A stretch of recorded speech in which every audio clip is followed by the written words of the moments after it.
since I think it was November of 2023 when we started trying to keep the Red Sea open under the Biden administration, there have been 15 Predator drones knocked out and 7 since the 15th of March already. So the Houthis are getting much more effective at shooting down our aircraft and putting a real cost onto what we're doing here. On the other side, we have launched 800 strikes and hitting targets since the 15th of March and caused a lot of damage. You just showed some of there. Lots of civilians, over hundreds, several hundreds have been reportedly killed in the process of that.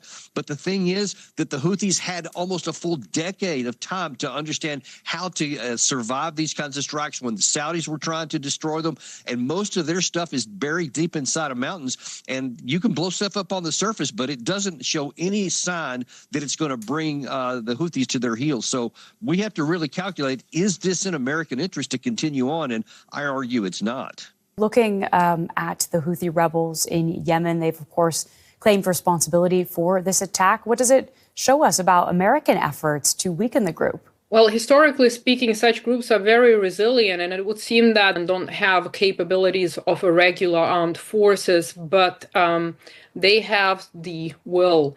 And we see that the operation in Gaza is continuing with